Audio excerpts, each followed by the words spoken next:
দেখো বন্ধুরা, আমটা কিন্তু আমার একদম পুরো সিদ্ধ হয়ে গেছে। তোমরা দেখলেই বুঝতে পারবে আমগুলো কিন্তু পুরো সিদ্ধ হয়ে গেছে। আমগুলো টুকরো হয়ে আছে, তখন কিন্তু আমটা কিন্তু গলেনি, পুরো গুড়টা কিন্তু ভিতরে ঢুকে গেছে। এই আচারটা এত সুন্দর লাগে খেতে। আম একদম দেখো গোটা গোটা হয়ে আছে। সেই জন্য আগে তোমরা আমটা কেটে লবণ হলুদ মাখিয়ে রেখে দেবে, তাহলে জলটা কিন্তু বেরিয়ে যাবে। আর আমের মধ্যে জল থাকলে কিন্তু আমটা পুরো গলে যায়। দেখো একদম পুরো মুরব্বার মতো লাগছে দেখে। নমস্কার বন্ধুরা, আমি কাকুলি কিচেন হাউসে সবাইকে স্বাগত জানিয়ে প্রতিদিন তোমাদের কাছে নতুন রেসিপি নিয়ে চলে এসেছি। আজকে রেসিপি আশা করি ভালো লাগবে। আজকে আমি তোমাদের বানিয়ে দেখাবো কাঁচা আমের আচার, কোনো রকম তেল বা ভিনিগার জল ছাড়াই কীভাবে 1 বছর সংরক্ষণ করে রাখা যায় সেটাই তোমাদের সঙ্গে শেয়ার করব। তাহলে চলো শুরু করি। বন্ধুরা, এইখানে আমটা কিন্তু আগেই আমি কেটে নিয়েছি। ভিডিওটা অনেকটা বড় হয়ে যাবে বলে আমি কেটে ধুয়ে নিয়েছি আমটা। এখানে মোট আমি 3 কিলো আম নিয়েছি। আর এখন তো বাজারে অনেকটাই সস্তা হয়ে গেছে, তাই এই সময় যদি আমরা আচার একটু ঘরে বানিয়ে রাখি কিন্তু অনেকটাই আমাদের উপকার হবে। আর আচার মানে তো আমাদের খুব প্রিয়, আচারটা সব কিছু আচারই আমাদের ভালো লাগে। তো এখন আমের সময় আমের আচারটা একান্তই প্রয়োজন। তাহলে এই আমটা এবার কী করবো দেখো তোমরা। দেখো এখানে আমি একটা বড় জায়গা নিয়েছি, নাহলে হবে না। এই আমটা আমি জায়গাটায় ঢেলে নেবো। আগে আমটা ভালোভাবে আমি ধুয়ে নিয়েছি কেটে। আর আমের সাইজটা কিন্তু এক রাখতে হবে। আমি আমার মতো করে নিয়েছি।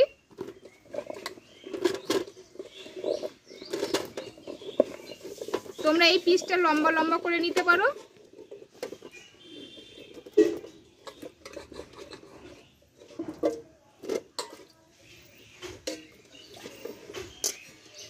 দেখো আমটা সব নিয়ে নিয়েছি।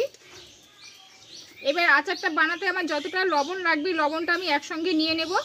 এখানে মোট আমি 2 চামচ মতো লবণ নিয়েছি 3 কেজি আমের জন্য। আর নেব হলুদ গুঁড়ো। দেখো লবণ আর হলুদ দিয়ে আমি আমটা ভালোভাবে হাত দিয়ে এইভাবে মাখিয়ে নেব।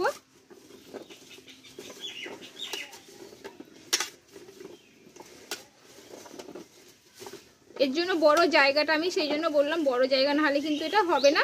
ভালোভাবে লবণ আর হলুদ আমগুলোতে আমি মাখিয়ে নেব এইভাবে।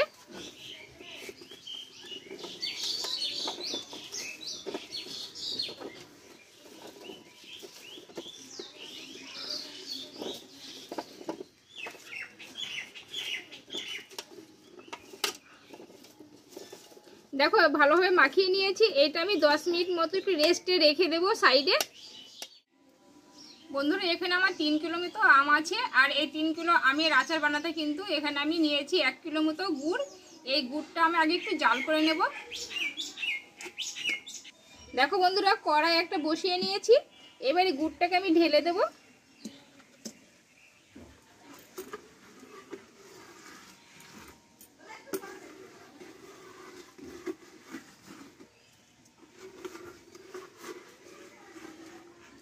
দেখো একের গুড়টা আমি একটু আগে জাল করে নেব।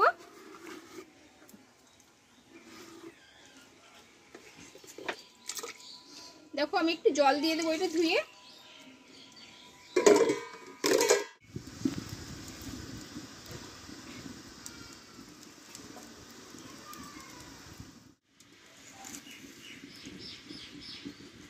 দেখো বন্ধুরা, গুড়টা কিন্তু ফুটতে লেগেছে। এই গুড়টা ভালোভাবে একটু গলিয়ে নেব। যেহেতু দানাগুলো আছে দানাগুলো একটু আমি গলিয়ে নেব। কিছুক্ষণ ফুটিয়ে আমি একটু এই গুড়টাকে আমি একটু ঘন করে নেব আগে, যেহেতু আমটায় খুব জালি আছে, এখনো শ্বাস হয়নি।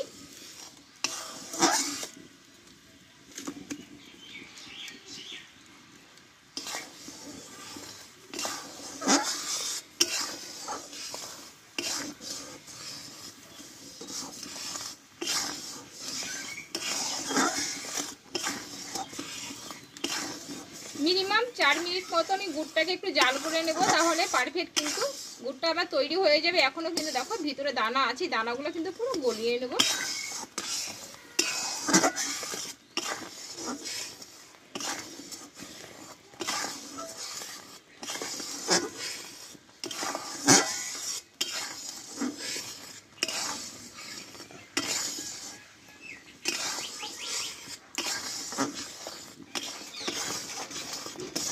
দেখো বন্ধুরা, আমার গুড়টা কিন্তু জাল দেওয়া হয়ে গেলে গুড়টাকে আমি এবার নামিয়ে নেব।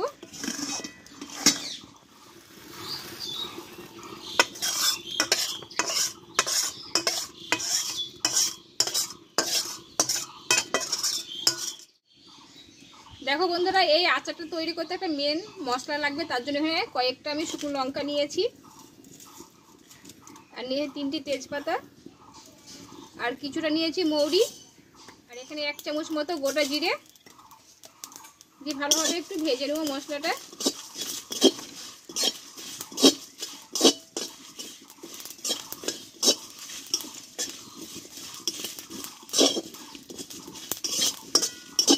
দেখো মশলাটা কিন্তু ভাজা হয়ে গেছে, গন্ধ ছেড়ে দিয়েছে, কালারটাও কিন্তু অনেকটা চেঞ্জ হয়ে গেছে। এবার আমি নামিয়ে নেব। এবারে এই কড়াইয়ে একটু আমি সরষের তেল দিয়ে দেব, আর দেবো 3টি শুকনো লঙ্কা, আর দেবো কয়েকটা গোটা জিরে। এবারে লবণ হলুদ মাখিয়ে রাখা আমগুলোকে দিয়ে দেবো।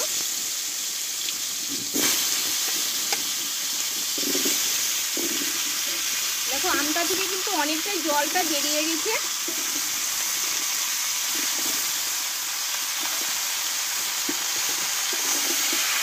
এবার একটু 1 মিনিট মতো ভালোভাবে একটু নাড়িয়ে নেব।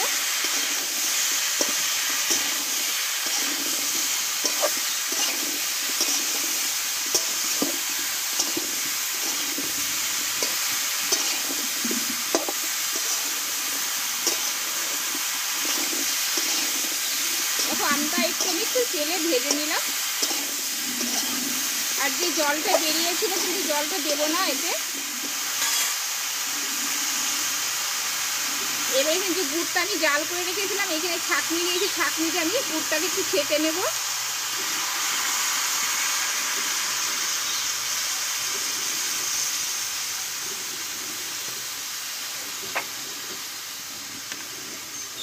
যেহেতু গুড়ে অনেক নোংরা থাকে,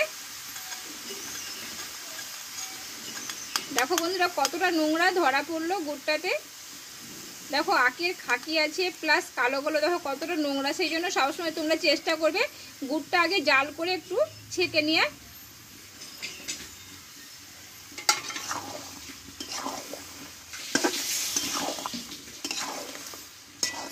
আর এখানে লবণ হলুদ কিন্তু আমি আগেই পরিমাণ মতো যতটা লাগবে আমি মাখিয়ে নিয়েছিলাম।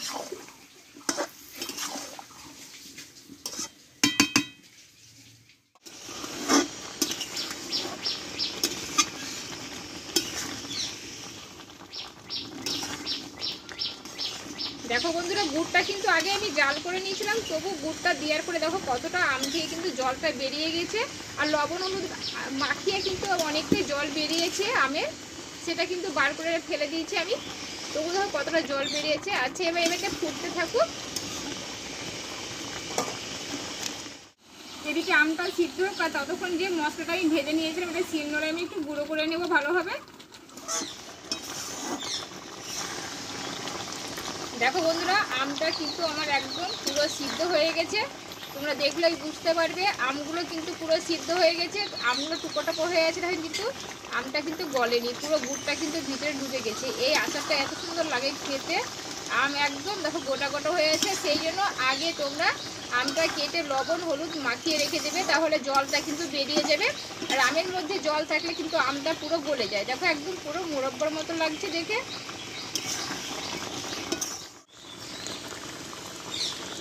দেখো বন্ধুরা আচারটা পুরো আমার হয়ে এসছে। এবার আমি এই মশলাটা আমি অর্ধেকটা দেবো, যেহেতু অনেকগুলো লঙ্কা ভেজেছিলাম।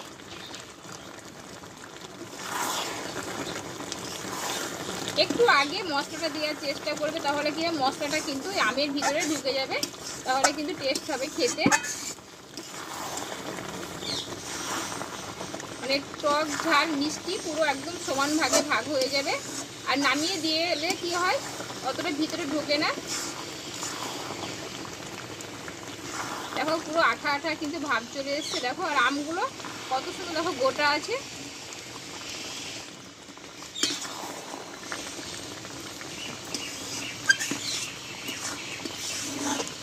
আমি 1 মিনিট মতো ফুটিয়ে নেব, তাহলে পুরোপুরি কিন্তু রেডি হয়ে যাবে আমার আচারটা।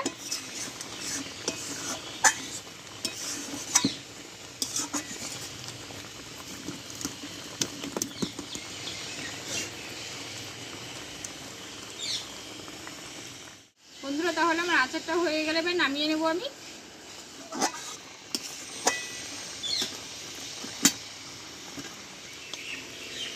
বন্ধুরা এই আচারটা আমি একটা পাত্রে তোমাদেরকে ঢেলে দেখাচ্ছি কতটা লোভনীয় হয়েছে। দেখো কালারটা দেখো কত সুন্দর, আর আমগুলো পুরো একদম গোটা গোটা আছে। এই আচারটা কিন্তু তোমরা 1 বছর ঘরে সংরক্ষণ করে রেখে দিতে পারবে, কোনো রকম ভিনিগার বা তেল ছাড়াই কিন্তু আচারটা তৈরি হয়ে গেল।